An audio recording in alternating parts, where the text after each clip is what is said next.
Bien, y el gobierno concluyó este sábado el proceso de diálogos sociales por la reforma tributaria que será presentada el 30 de junio. Con esta iniciativa buscan recaudar un 4% del PIB y vamos a conversar sobre esto con la subsecretaria de Hacienda, Claudia Sangüesa. ¿Cómo está, subsecretaria? Muy buenos días. Hola, muy bien. Muchas gracias por la invitación. Buenos días. Primero, subsecretaria, se hace un buen balance, lo hacía ayer junto al ministro de Hacienda, de esta etapa, ¿no?, de diálogos sociales, de llevar a terreno una etapa de escuchas, además, en torno a la reforma tributaria. Dicho eso, y con el balance que hacían ustedes ahora, ¿qué es lo que se viene? Sí, en realidad el proceso de diálogo fue bastante fructífero y aprendimos bastante de las conversaciones y los encuentros que tuvimos. Fuimos a todas las regiones del país, hicimos en total 17 encuentros ciudadanos porque hicimos 2 en la región metropolitana. Escuchamos a más de 100 organizaciones sociales a lo largo del país y también hicimos audiencias públicas con expertos y expertas, con gremios, también con consultoras especializadas. Y vamos a entregar un balance de contenido, ¿cierto?, en unos días más. Pero en principio fue, la verdad, bastante fructífero. Creo que era necesario para construir esta política pública, abrir la conversación y el debate a la ciudadanía. Y ahora hemos aprendido, hay algunos temas ya relevantes que han salido, que vamos a incorporar en la reforma tributaria. Uno de ellos, por ejemplo, es que la ciudadanía demanda transparencia en el uso de los recursos públicos, a dónde van realmente nuestros impuestos. Los impuestos son parte también de un contrato social, se dice, ¿sí? Entonces, a través de los impuestos nosotros financiamos bienes públicos que muchas veces las personas no conocen bien hacia dónde van, y es tan relevante saberlo, saber efectivamente qué estamos financiando con nuestros impuestos y cómo ayuda en eso también a la construcción de la misma sociedad, ¿no? ¿Subsecretaria? Sí. Y ahora no se viene la etapa más difícil, quizás, que es el tan mencionado debate prelegislativo, porque desde la oposición dicen a nosotros no nos ha llegado nada. El ministro decía ayer, va a empezar 10 días antes de presentarlo en el Congreso. ¿Es la parte más compleja, cree usted, en cuanto a que se encuentre la voluntad que se espera para seguir adelante, por cierto, con la reforma? Siempre es bueno dialogar con todos los sectores, creo, antes de entrar con una reforma, y de la forma más transversal y amplia posible, cosa de que también el diálogo en el Congreso sea también más informado. Nosotros, este trabajo no es para nosotros, es para la reforma, efectivamente, para clarificar muchos de los debates que hay antes de llegar al Congreso, y así facilitar en el fondo el diálogo en el Congreso. Eso no evita que el tema sea discutible, y por supuesto que en el Congreso, como lo hemos hecho hasta ahora, estamos dialogando lo más posible con los parlamentarios, ¿sí? Nosotros hemos tenido reuniones con parlamentarios, explicando más bien los ¿de todos los sectores temas, o ¿no?, más del oficialismo? Hemos incluido esto desde el inicio en las comisiones de Hacienda del Senado. Son parte de las reformas más emblemáticas, ¿cierto?, y los compromisos del gobierno. Entonces los hemos estado diciendo en realidad con todos los sectores y en el Congreso. Esta es una reforma que no es un fin en sí mismo, además, sino que es un medio para poder llegar a enfrentar ciertos desafíos, como son la crisis climática que habla recién, ¿no? Necesitamos recursos para poder hacer inversiones que mitiguen los efectos de la crisis climática, que nos ayuden a enfrentarla, a descarbonizar la economía, a plantar bosques, ¿cierto?, reforestar el país, a invertir en infraestructura para el agua. Y también acompañado de esto, por eso el gobierno habla de desarrollo y crecimiento inclusivo y sostenible, porque necesitamos crecer más, pero también crecer de manera sostenible en todos los ámbitos. Sostenibilidad se trata también del tema social, no solo también del tema medioambiental. Subsecretaria, ¿usted cómo prevé este debate, si hay voluntad? Porque ayer hablábamos con el senador Castro del Partido Socialista y él decía que hay una intensa agenda legislativa, porque esta semana también se presentó y se puso énfasis en las 40 horas, por ejemplo, está una reforma previsional, más la reforma tributaria. ¿De qué manera se trabaja en conjunto con todas esas reformas? Sí, los debates legislativos, el debate legislativo en el Congreso tiene distintos espacios, ¿no? Entonces, los proyectos de ley van a comisiones específicas primero para el debate. Ahí está la Comisión de Hacienda, está la Comisión de Trabajo, ¿cierto? Está la Comisión de Energía, de Minería, son distintos debates que se pueden dar en paralelo y de hecho el Congreso hasta hace poco nos estaba echando de menos la sequía legislativa que decían. Exactamente. Ahora se vienen los proyectos. Nosotros en esta reforma y también en la de pensiones estamos en el proceso de diálogo. Queremos entrar con las reformas, pero con un debate previo con la ciudadanía, ¿cierto? Estas no son ideas de un grupo, son un país que demanda ciertas soluciones y por eso queríamos hacer estos debates con la ciudadanía y hicimos un proceso participativo que es inédito en tema tributario. ¿Ahora?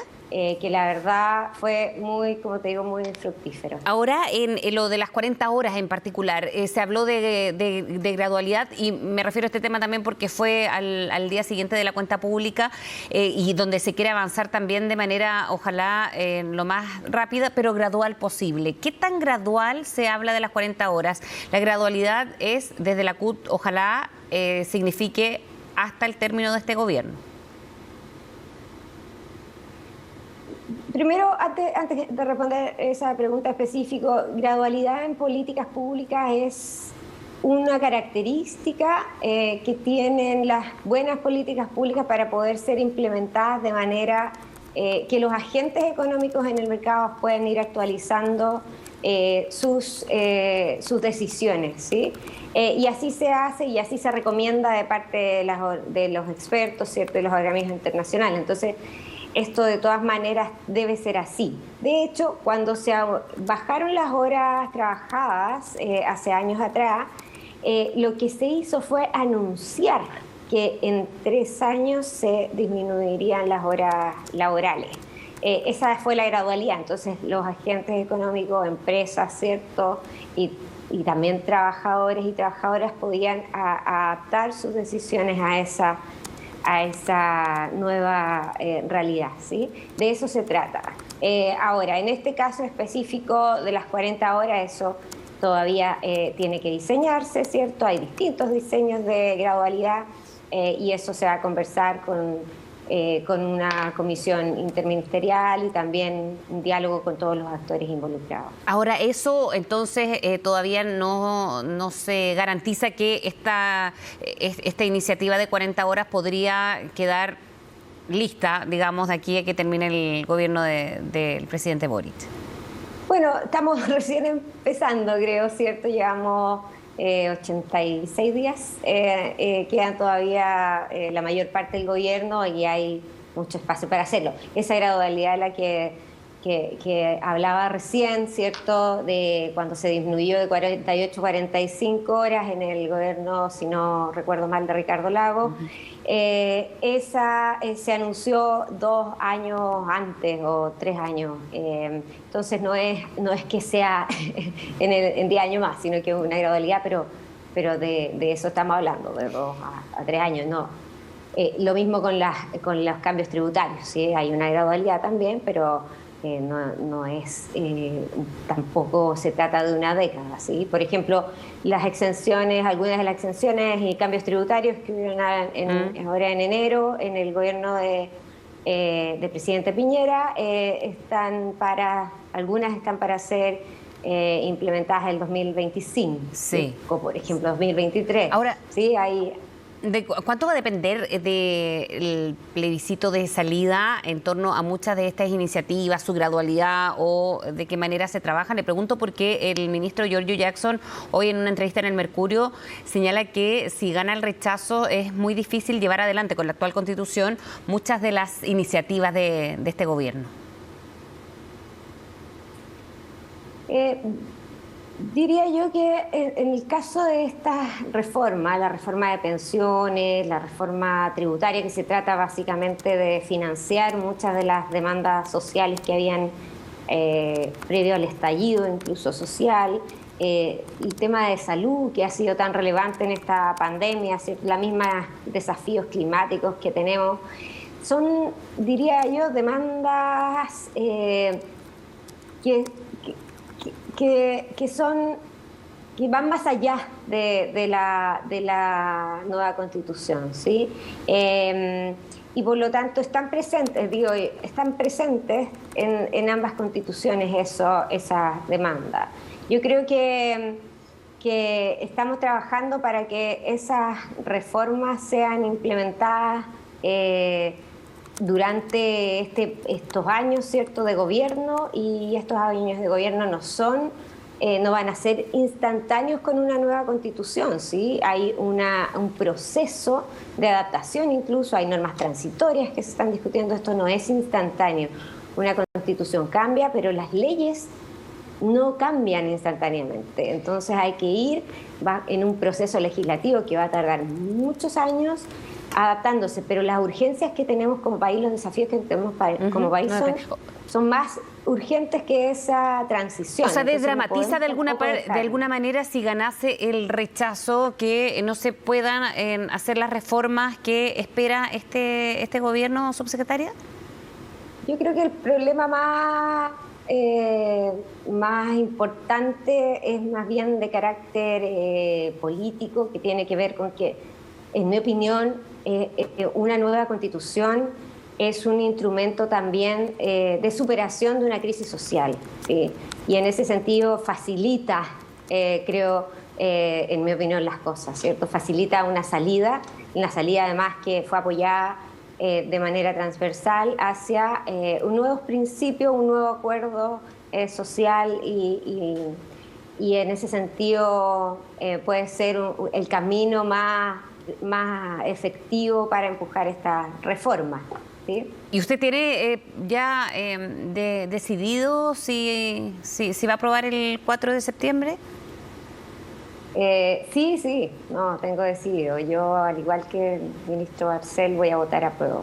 ¿Y eso cree que también puede facilitar el tema de esta reforma? Le insisto con eso porque en el fondo lo que decía el ministro Giorgio Jackson, y por acá lo tengo, tiene que ver con que para él hay una preocupación mayor porque decía habría que revisar cuáles son los mejores mecanismos para llevar adelante nuestro programa, pero muchas de esas reformas en el marco constitucional actual no se podría hacer. ¿Está de acuerdo, cree, o por dónde irían esas que sería más difícil llevar adelante según el ministro Jackson?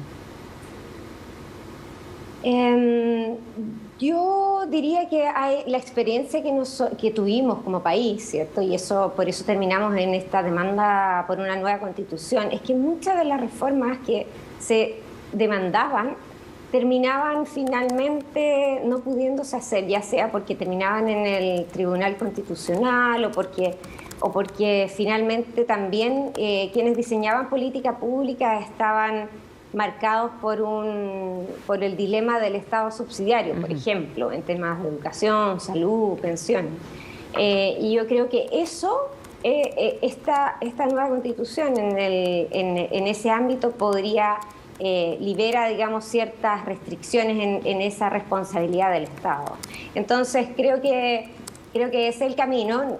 No sé, en particular, habría que preguntarle al ministro Jackson, ¿cierto?, a qué se refiere, pero al menos en mi opinión esa es la mirada de futuro ahora, ¿sí? Una nueva responsabilidad del Estado en la economía y en la sociedad.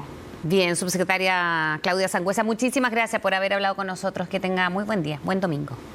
Buenos días. Nos vemos. Vamos a hacer una pausa, son las 10 de la mañana con 40 minutos y estamos de regreso aquí con más noticias.